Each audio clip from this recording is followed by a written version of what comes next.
బాజీ గారు మనం ఇన్నాళ్ళు కూడా చాలా డిబేట్లు చేశాం కదా, మొత్తం కూడా రమేష్ గారు కూడా పార్టిసిపేట్ చేశారు. మనం అంతా కూడా కట్టుకథల చుట్టూతూనే మనం అంతా డిస్కస్ చేసామంట. సిట్ కూడా కట్టుకథలతోనే తిరుగుతుందంట. రెండు సుప్రీంకోర్టు కూడా కట్టుకథలనే నమ్మిందట. ఈ రోజుకి కూడా కట్టుకథలు సిట్ చెప్తే అది నిజమే అని నమ్మి మిథున్ రెడ్డి గారికి బెయిల్ ఇవ్వలేదట రమేష్ గారు వర్షన్ లో. What is sir? బంగారం ఎక్కడ ఉందో చూపించండి సార్ సురేష్ గారు. మీరు ఆగండి సార్, ఒకటే ఆగండి, చాలా పార్శ్వాలు ఉంటాయి. ఒక్క నిమిషం ఆగండి. బంగారం బిస్కెట్ చూపించండి. పార్శ్వాలు చాలా ఉంటాయి, ఆగండి సార్. ఒక్క నిమిషం. సిట్టే చూపించినప్పుడు నేను ఎక్కడి నుంచి చూపిస్తాను. ఒక్క నిమిషం ఆగండి. మరి ఇంకేంటండి, వస్తే ఆగండి మాస్టర్. ముందు మిథున్ రెడ్డిని వచ్చి ముందు అటెండ్ అవ్వమని చెప్పండి. వస్తే అటెండ్ అవుతారు సార్. బాజీ గారు సార్ ఆడియో మ్యూట్ లో ఉంది సార్. సారీ బాజీ గారు, మాది బాజీ గారు మీ ఆడియో మ్యూట్ లో ఉంది. బాజీ గారు మ్యూట్ లో ఉన్నారు. అదే మరి ఆయన పాపం చాలాసేపు మనం మ్యూట్ లో ఉంచాం కదా, అందుకని ఆటోమేటిక్ మ్యూట్ లో పెట్టుకున్నారు ఆయన. సార్ ముందుగా సురేష్ గారు, మీకు మన ప్యానల్ లో మిత్రులకి అందరికి కూడా శుభ సాయంకాలం. ఇప్పుడు రమేష్ గారు ఏంటంటే పాపం, నమస్కారం రమేష్ గారు, మీరు జగన్మోహన్ రెడ్డి గారిని ఎంత వెనకేసుకొస్తున్నాడో పాపం ఈయన అన్ని డిబేట్లలో కూడా ఎంత మీరు వెనకేసుకొచ్చినా ఈ లిక్కర్ స్కామ్ ఏమీ జరగలేదు, పరిశుద్ధమైన వ్యాపారం లిక్కర్ లో జరిగింది అని మీరు ఎంత వాదించినా కానీ నిజాలు ఎక్కడికి పోవండి. నిజాలు ఎక్కడికి పోవు. ప్రజలు అనుభవించి నరక యాతన పడి ఆ చీప్ లిక్కర్లు, ఆ నకిలీ మద్యం తాగి అనుభవిస్తున్న వేలాది మంది జనం మనసులు మీరు మార్చలేరు. మీ వాదనతోటి మీరు మార్చలేరు. ఎందుకంటే నేను ప్రత్యక్షంగా చూశాను మీ 5 ఏళ్ల కాలంలో ఆ షాప్. ఎందుకంటే నా షాపు కూడా అద్దెకిచ్చాను బాబు, నా షాపు కూడా రెంట్కి ఇచ్చాను. లిక్కర్ పెట్టుకుంటానని ఎవరో అడిగితే ఎవరో మధ్యవర్తి వస్తే ఇచ్చాను. నేను కళ్ళతో చూశాను. అనేకమైన లిక్కర్ గవర్నమెంట్ షాపుల ముందు తాగి పాపం ఆరోగ్యాలు చెడిపోయి నడవలేక పడిపోయిన వాళ్ళు ఉన్నారు. పడిపోయి చూసిన ఎన్నో దృశ్యాలు చూసాం. అలాగే నా దగ్గర వర్క్ చేసే వాళ్ళ భర్తలే చనిపోయారు ఈ విషపూరిత లిక్కర్ తాగి. మీరు కావాలంటే ఇవాళ కూడా ఏ గవర్నమెంట్ హాస్పిటల్లో రికార్డ్స్ తీస్తే కనుక మీ పరిపాలనలో ఏం జరిగిందో, ఆ లిక్కర్ ద్వారా ఏ రకమైన అవయవాలు చెడగట్టుకొని ఎంతమంది చనిపోయారో, ఎంతమంది అనారోగ్యం పాలు ఇవాళకి కూడా హాస్పిటల్ చుట్టూ తిరుగుతున్నారు. ఆ లెక్కంతా వస్తుంది. ఆ లెక్కంతా వస్తుంది. ఏదైతే కూటమి ప్రభుత్వానికి అది చేతకాటల్లా తీయటం, అది తీసి చూపిస్తే అర్థమవుతుంది మీ హయాంలో ఈ లిక్కర్ ఈ వ్యాపారం ఏ రకంగా జరిగింది, ఎంతమంది ప్రాణాలు తీశారు, ఎంతమంది అనారోగ్యం పాలయ్యారు అనేది. అసలు ఏమి జరగనట్టు, ఏమి 1 రూపాయి కూడా అవినీతి జరగనట్టు చక్కగా మంచి క్వాలిటీ లిక్కర్ అమ్మి ఆ ఖజానాకి ఆ డబ్బంతా జమేశారు అన్నట్టుగా మాట్లాడతారేంటి? ఇప్పుడు అది కరెక్ట్ కాదు. మీరు మీ పార్టీకి సపోర్ట్ గా నిలబడండి, కానీ తప్పులు జరిగినాయి. ఇవాళ ప్రజలు హర్షిస్తారు, ప్రజలందరూ చూస్తున్నారు. ఈ ప్రజలు 10 మంది భర్తలు కోల్పోయిన మహిళల యొక్క శాపాలు తగిలినా అది మీకు చుట్టుకుంటుంది ఆ పాపం. అది కరెక్ట్ కాదండి. మనం నిజాలు మాట్లాడుకోవాలా. ఖచ్చితంగా నేను ఒకటే చెప్తున్నాను, ఇవాళ మిథున్ రెడ్డి గారి అంశంలో మిథున్ రెడ్డి గారు గౌరవంగా వచ్చి లొంగిపోతే ఆయన గౌరవం ఉంటుంది. లేదా కాకాని గోవర్ధన్ రెడ్డి గారు లాగా ఏ కేరళలోనో ఏ బెంగళూరులోనో మైసూరులోనో వెళ్ళి పట్టుకొచ్చే పరిస్థితి కాకుండా ఆయనకి ఇవాళ టైం దగ్గరికి వచ్చింది, ఆయన సరెండర్ అవ్వాల్సిందే. దానికోసం మరి వాళ్ళకు తెలుసు, ప్రిపేర్ అవుతారు. చూడండి, రేపో మాపో వచ్చి ఆయన అందరికి ఆయన సరెండర్ అవుతారు. సరెండర్ అవటమే మాత్రమే కాదు, ఈ లిక్కర్ స్కామ్ లో వెనక ఎవరున్నారు, ఈ డబ్బంతా ఎక్కడికి వెళ్ళింది. నేను ఆయన చెప్తున్నారు ఇందాక నుంచి ఎవరు మన రమేష్ గారు 97,000 కోట్ల రూపాయలు ఖజానా జమేశారు, అంతే బిజినెస్ అయిందనే పాయింట్ మీద ఆయన గతంలో పలు డిబేట్లలో కూడా చెప్పారు. కానీ నేను ఇంకో కోణంలో చెప్తా వినండి. మీ డిస్టిలరీస్ నుంచి దిగుమతి చేసుకున్న సరుకులో కూడా అవకతవకలు ఉన్నాయి. నేను ప్రత్యక్ష సాక్షిగా చెప్తున్నాను. నేను చూశాను. డిపోల నుంచి వచ్చే సరుకుకి షాపుల్లోకి వచ్చే సరుకుకి అంతరం ఉంది క్వాంటిటీలో. ఆ డబ్బంతా కూడా చాలా పక్కదారికి వెళ్ళింది. 10 రూపాయలు అంటే 20-25 రూపాయలు కూడా ఆ టైంలో, కరోనా టైంలో ఎక్సెస్ కి అమ్మారు. కరోనా టైంలో బారులు తెరబడి గొడుగులు పట్టుకొని మనుషులు రోడ్ల మీద, కరోనా అన్న షాపు మూయలా, కరోనా టైంలో మూస్తారేమో అనుకున్నాను నేను. కరోనా టైంలో కూడా తాగిచ్చి మరీ ఆటలాడుకున్నారు. మా మాస్టర్స్ ని, టీచర్స్ ని పెట్టి మరీ అమ్మిచ్చారే, ఎంత పాపం అండి. ఏం చెప్తారు సమాధానం? ఆ బ్రాండ్లు ఏమైనా విన్నావా అండి? బూచి అంట. ఏం పేర్లు అవి పెట్టారు? ఎప్పుడైనా జరిగిందా? మీరు ఇంటర్నేషనల్ బ్రాండ్స్ ఎందుకు తీసేశారు? ఇంటర్నేషనల్ బ్రాండ్లు ఎందుకు తీసేశారు చెప్పండి. సరే మీరేం అన్యాయం చేయలేదు, చక్కగా డబ్బంతా వచ్చింది. ఇంటర్నేషనల్ బ్రాండ్స్, ఇండియాలో తయారయ్యే ఇంటర్నేషనల్ బ్రాండ్స్ ని ఎందుకు ఆంధ్రప్రదేశ్ లో బ్యాన్ చేశారు 5 ఏళ్ల పాటు? కారణం ఏంటి? దానికి చెప్పండి సమాధానం. దాని వెనక ఏ కుట్ర ఉంది, ఏ అవినీతి దాకా ఉంది తెలీదా? అందరికి తెలుసా అండి, ఇది ఓపెన్ సీక్రెట్. అక్కడ మీ హయాంలో జరిగిన లిక్కర్ కుంభకోణంలో పెద్ద ఎత్తున అవినీతి జరిగింది. ఆ డబ్బుతో సినిమాలు తీశారు, ఆ డబ్బుతో ఎలక్షన్ ఖర్చు పెట్టారు, బంగారపు కడ్డీలు కొన్నారనే మాట కూడా వచ్చింది వాస్తవం. ఇవన్నీ నిజాలన్నీ కూడా బయటకు వస్తాయి కదా. బయటకు వస్తాయి నిజాలన్నీ. నిజం దాగదండి, నిజం నిప్పు లాంటిది. ఇవాళ మనం ఎన్ని మభ్యపెట్టుకున్నా గానీ ఒకానొక టైంలో ఖచ్చితంగా కూడా బయటకు వచ్చి తీరుతాయి. ఈ డబ్బు ఎక్కడికి వెళ్ళిందో, దీని డిజైనర్ ఎవరో, అసలు ఎంత పెద్ద స్కెచ్ తెలుసా అండి? ప్రపంచంలో ఇలాంటి స్కెచ్ ఎవడు వేసి ఉండడు. అసలు మద్యం నిషేధిస్తానని చెప్పడం ఏంటి? ఎందుకు నిషేధించలేకపోయారు? మీరు మద్యం నిషేధిస్తానని, మద్యపానం నిషేధిస్తానని చెప్పి మీరు షాపులు తెరిచారు సొంతంగా గవర్నమెంట్ ఆధ్వర్యంలో. అదేదో ఢిల్లీలో లాగా, ఢిల్లీలో పాపం గవర్నమెంట్ షాపులే ఉంటాయి కానీ నిక్కచ్చిగా జరుగుద్ది. అలా చేస్తారేమోనని అనుకున్నాం నాతో సహా చాలా మంది.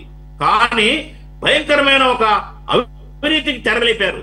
ఆ షాపులు వాళ్ళ కంట్రోల్లో ఉండటం, వాళ్ళ డిస్టిలరీస్ ని అద్దెకు తీసుకొని సొంత బ్రాండ్లను క్రియేట్ చేసి కొత్త బ్రాండ్ని ఇంట్రడ్యూస్ చేయటం, అది తాగించటం, మళ్ళీ జనానికి షాక్ వచ్చేటట్టుగా రేటు పెంచారు తాగటం ఆపాలని.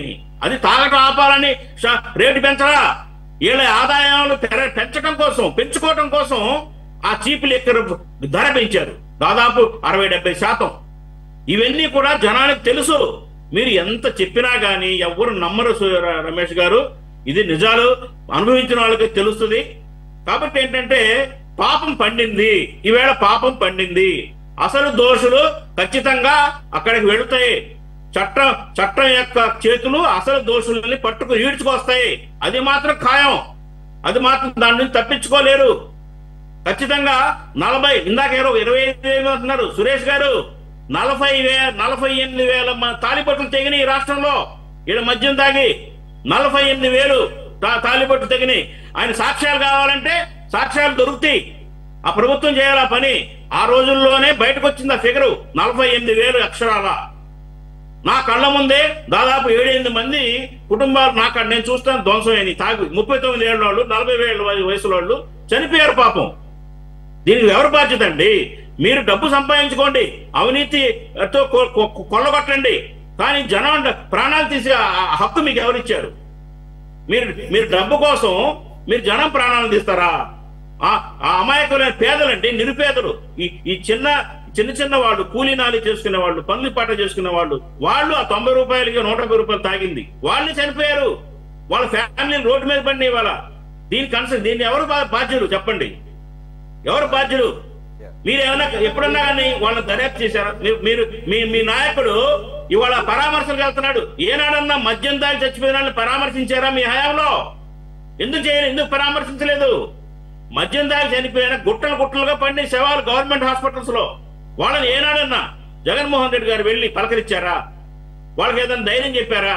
వాళ్ళకి ఏదైనా చేశారా? లేదు కదా. ఇవాళ పాపం వాళ్ళు కూలీనాలకి వెళ్తున్నారు ఆడవాళ్ళు, చిన్న పిల్లలు కూడా.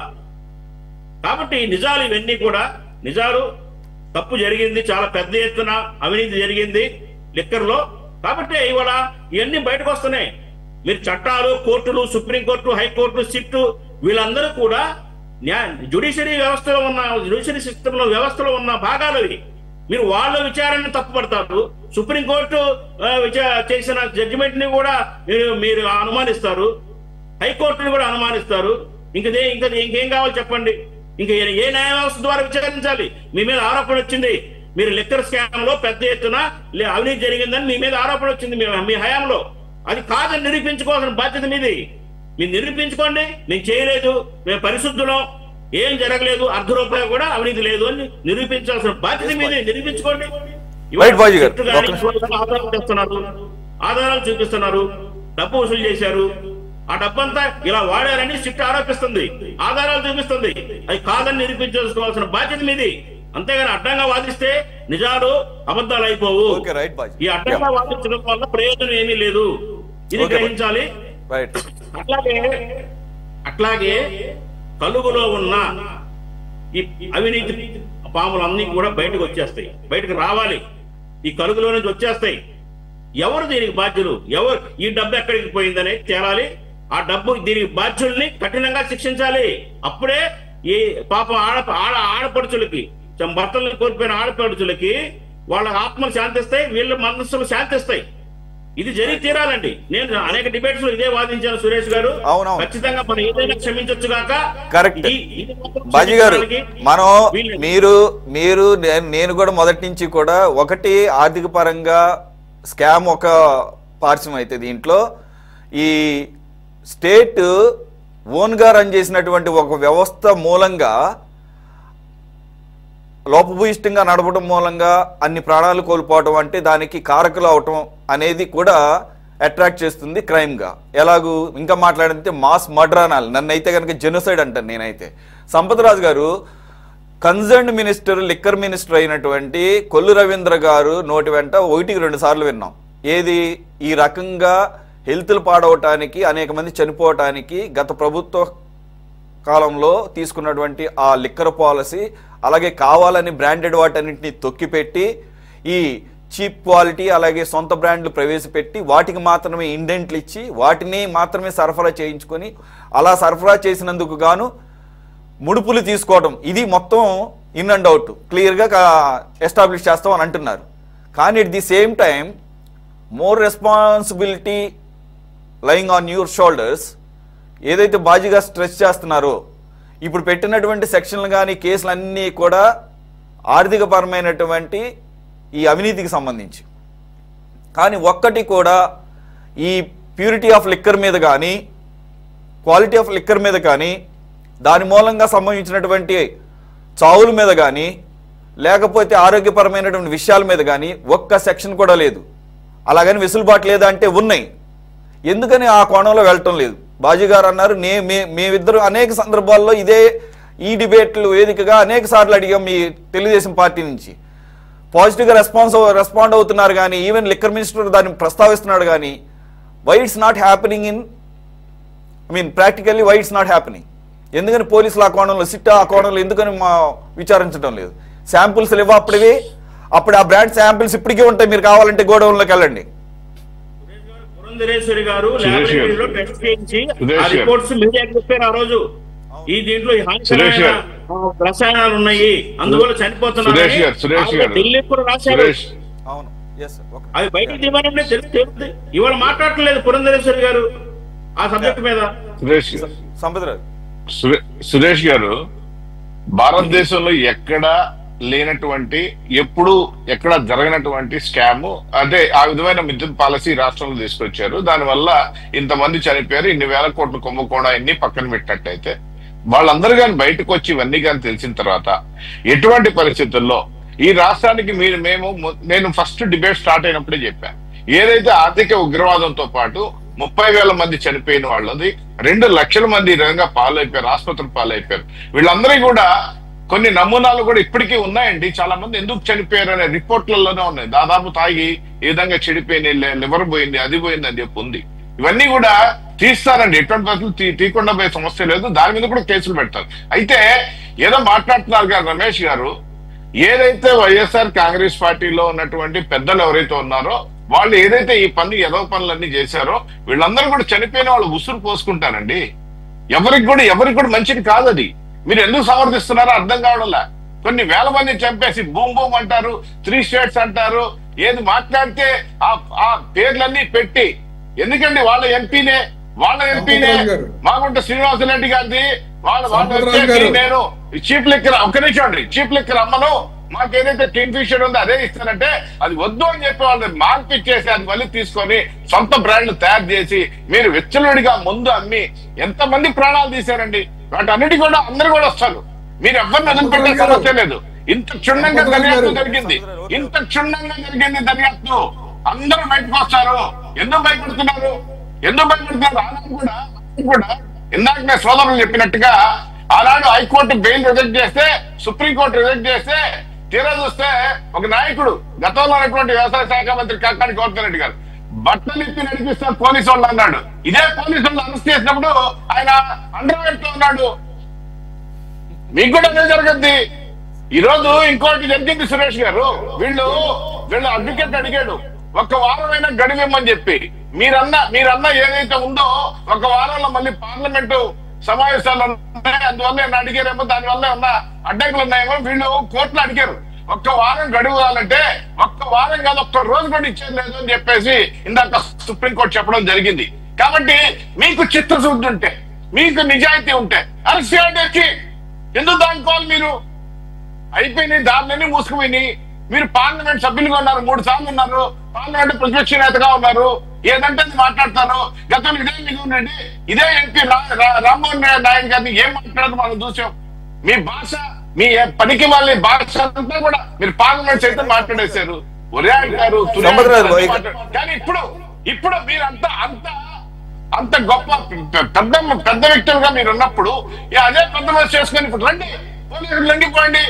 రైట్ అది రమేష్ గారు అన్నట్లు అది ఇన్నోవేటివ్ ప్రొసీజర్ ప్రకారం జరుగుతుందిలేండి. అది ప్రకారం అది ఎలాగో ఖచ్చితంగా జరుగుద్ది. ఇప్పుడు సార్ సురేష్ గారు, ఇప్పుడు ఇందాడ మన కాంగ్రెస్ ఆయన పెద్ద ఆయన గారు మాట్లాడుతూ, బాజీ గారు మర్చిపోయింది, బాజీ గారు మాట్లాడుతూ పడిపోయిన దృశ్యాలు మా ప్రభుత్వ హయాంలోనే ఆయన చూసినట్టుగా ఆయన చెప్తున్నారు.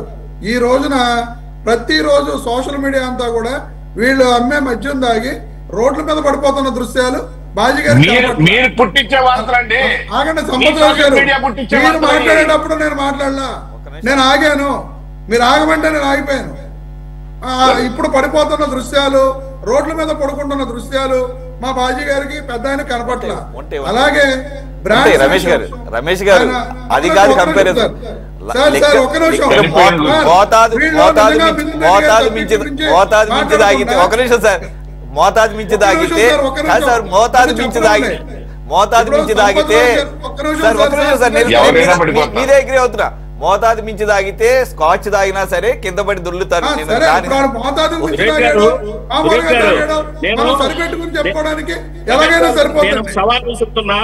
రమేష్ గారు సవాల్ విసురుతున్నా, నేను రెడీ, మీరు రేపు ఉదయం రండి, విజయవాడ రండి, మనం వెళ్దాం.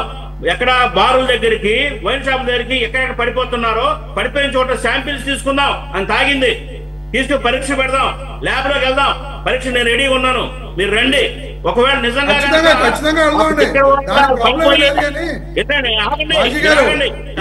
పడిపోయి పొరపాటే మన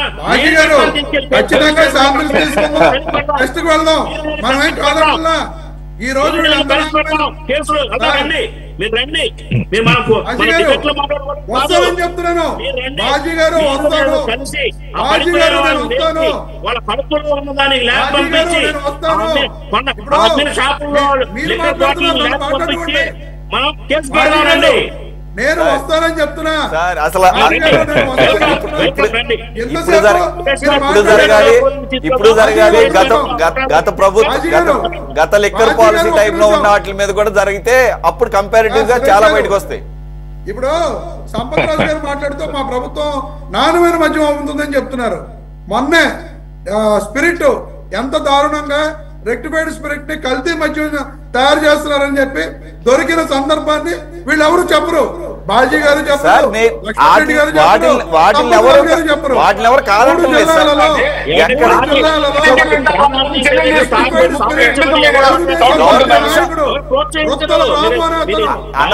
అనఫిషియల్ గా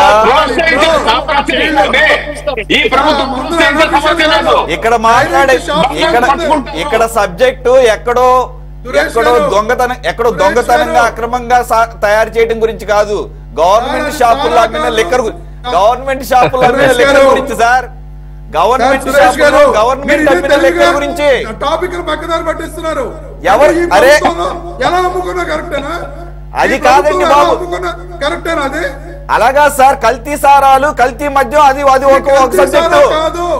కల్తీ సారా కాదు, కల్తీ మద్యమే. మద్యం కూడా కల్తీ చేస్తారు. డైరెక్ట్ షాప్స్ కు వేస్తున్నారు. మీరు సాక్షి చూడడం మానేయండి రమేష్ గారు. నేను సాక్షి చెప్పట్లా, మీ ఈటీవీలో వచ్చింది, మీ ఆంధ్రజ్యోతిలో వచ్చింది చెప్తున్నా. సార్ నేను చూశాను. ఉత్తరాంధ్రలోని కదా అనకాపల్లి సార్ కదా కదా అది అక్రమంగా తయారు చేసింది. తూర్పుగోదావరి అది అక్రమంగా తయారు చేసింది. నాయకుడు 3 జిల్లాల్లో విస్తరించున్నాడు. ఉంటారు, అన్ని పార్టీలలో ఉంటారు. కక్కుర్తి సొమ్ము కాదు అది. దాని గురించి కాదు మాట్లాడేది ఇక్కడ. అఫీషియల్ గా గవర్నమెంట్ షాపుల్లో గవర్నమెంట్ అమ్మిన బ్రాండ్ గురించి మాట్లాడుతున్నాం. మీరు ఎంత చెప్పినా మీ సర్కిల్స్ లో మీకు తెలుసు ఆ టైంలో దొరికి వచ్చి అమ్మిన బ్రాండ్లు ఏంటో, వాటి నాణ్యత ఏంటో, వాటి రేట్లు ఏంటో, అతను సొంతంగానే అమ్ముకోవడం లేదు. అతను ఆ మద్యాన్ని ప్రైవేట్ షాప్స్ కి అమ్ముతున్నాడు. అవును అవును సార్, అది తప్పే. నేననేది అది దాని గురించి మాట్లాడాను. నేననేది అఫీషియల్ గా ఎక్కడ సరఫరాదారుల నుంచి వచ్చినాయి, అలాగే బ్రోవరీస్ దగ్గర నుంచి వచ్చిన వాటి గురించి మనం మాట్లాడుకుంటున్నాం. అఫీషియల్ బ్రాండ్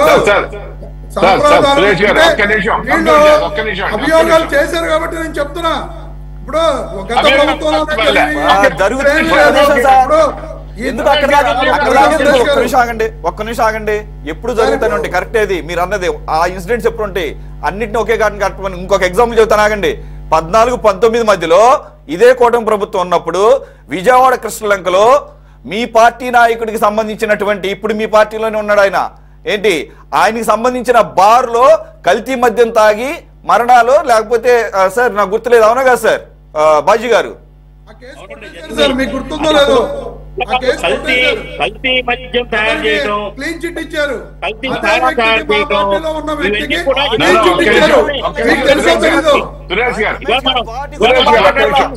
సురేష్ గారు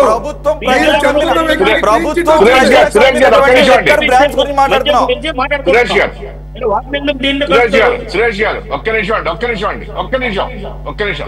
ఇక్కడ ఏంటంటే అండి, గత ప్రభుత్వం మద్యం పాలసీ గురించి మనం మాట్లాడుకున్నట్లయితే వాళ్ళు మద్యపాన నిషేధం అని చెప్పి అధికారంలోకి వచ్చారు. అధికారంలోకి వచ్చిన తర్వాత అదే మద్యం గవర్నమెంట్ అమ్మడం మొదలు పెట్టారు, టీచర్ల చేత కూడా అమ్మేయడం మొదలు పెట్టారు. ఇకపోతే డిజిటల్ పేమెంట్లు లేకుండా క్యాష్ పేమెంట్లే తీసుకున్నారు. భారతదేశం అంతా మోడీ గారు డిజిటల్ ఇండియా అంటే మనం మాత్రం ఆంధ్రప్రదేశ్ లో డిజిటల్ పేమెంట్ లేవు. ఏదైతే శాండ్ గానీ వైన్ గానీ డిజిటల్ పేమెంట్ లేకుండా చేశారు. కానీ దీని మీద ఏ ముఖం పెట్టుకొని మాట్లాడతారండి? అదే మనం పెట్టే ప్రతి తల్ల కోదా పెట్టి డబ్బులు తెచ్చుకున్నారే, మరి మీరు మళ్ళీ మాట్లాడుతున్నారు. ఏ ముఖం పెట్టుకొని మాట్లాడతారు రమేష్ గారు? కొద్దిగా ఉండాలి కదా. మనం దాంతో నాశనకం మద్యం అమ్మి మొత్తం చంపడం. సంపత్రాజు గారు, మేము మా మొహం పెట్టుకునే మాట్లాడుతున్నాం. మీరు డిజిటల్ పేమెంట్స్ గురించి చెప్తున్నారు. అదే డిజిటల్ పేమెంట్స్ ఈ రోజుకి లేవని ఈ రోజు కర్ణాటకలో మీరు కర్ణాటకలో డిజిటల్ పేమెంట్స్ మానేయండి. బెంగళూరు తిరిగి నగదులోకి పూర్తిగా డిజిటల్ పేమెంట్స్ మానేయండి. అట్లా ట్యాక్సులు పడుతున్నాయి. చిన్న వ్యాపారస్తులు కూడా డిజిటల్ పేమెంట్స్ మానేస్తున్నారు. ఇంకా మీరు డిజిటల్ పేమెంట్స్ గురించి చెప్తారు. సార్ రమేష్ గారు మీరు ఏం మాట్లాడుతున్నారు? కాదు sir, phone pay Google pay లేకుండా బోళ్ళంత కళ్ళ ఉంది. మీరు సిద్ధాస్తులు కానీ మేము చెప్పలేం, మేము ఉన్నదే చెప్తాం. సార్ ఒక్క నిమిషం, రోడ్డు మీదకి వెళ్తే మీరు నేను కూడా ఫోన్ తోనే పే చేస్తున్నాం. ఏం మాట్లాడుతున్నారు సార్? ఒక టీ కానీ ఒక కాఫీకైనా ఒక్క నిమిషం ఆగండి సార్. ఈ రోజు మధ్యాహ్నం ఛానల్ తర్వాత నేను ఫోటో స్టాట్ అవసరం అయితే కాపీలు తీసుకోవడానికి వెళ్ళా. ఎంత అంటే 4 రూపీస్ అన్నారు. సార్ మీరు ఫోన్ పే చేయండి సార్. మీరు మళ్ళీ చిల్లర ఎక్కడ చిల్లర ఉండదు కదా సార్, అందుకే ఫోన్ పే చేయమంటారు. అదే సార్,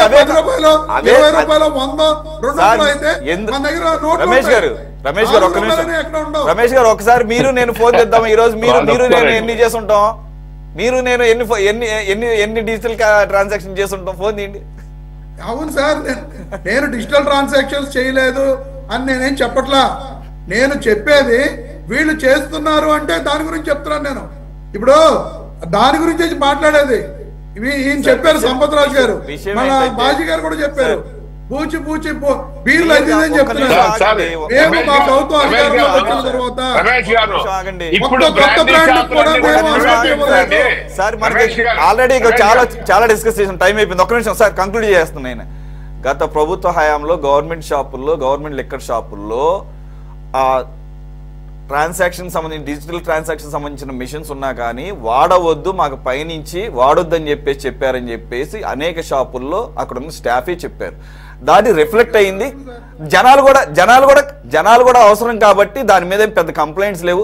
ఆయన కంప్లైంట్స్ ఇచ్చినా మేము ఎక్కడ పట్టించుకునేది లేదు కాబట్టి అందుగురించే కదా. ఫ్యాక్ట్ ఏంటి, ఇక్కడ జరిగినటువంటి 97,000 కోట్ల రూపాయల ట్రాన్సాక్షన్స్లో 96,400 కోట్ల రూపాయలు కంప్లీట్గా క్యాష్ ట్రాన్సాక్షన్స్. ఇది మీ టైంలో వచ్చిన అఫీషియల్ ఫిగర్స్. 690, 700 అంత మాత్రమే డిజిటల్ కరెన్సీ. అది కూడా చివర్లో లాస్ట్లో రెజ్యూమ్ ఎండింగ్ టైంలో కొంత మాత్రం అలౌ చేశారు. అది మేము కూడా చూసాం. కాబట్టి చాలా లిమిటెడ్. దాన్ని బట్టే లిక్కర్ పాలసీలో అనేకమైనటువంటి మతలబులు జరిగినాయి అనేది దానికి తగ్గట్టుగానే ఇప్పుడు పెడుతుంది. సరే, మీరు అన్నట్టు చూద్దాం. Let us wait and see how city is going to prove all the allegations. Thanks for joining Ramesh గారు, బాజీ గారు, సంపత్రాజు గారు అండ్ లక్ష్మణ్ రెడ్డి గారు. ఇది వాళ్ళ టాప్ డిబేట్. మరో అంశంతో మళ్ళీ కలుద్దాం. Stay tuned to city 24/7.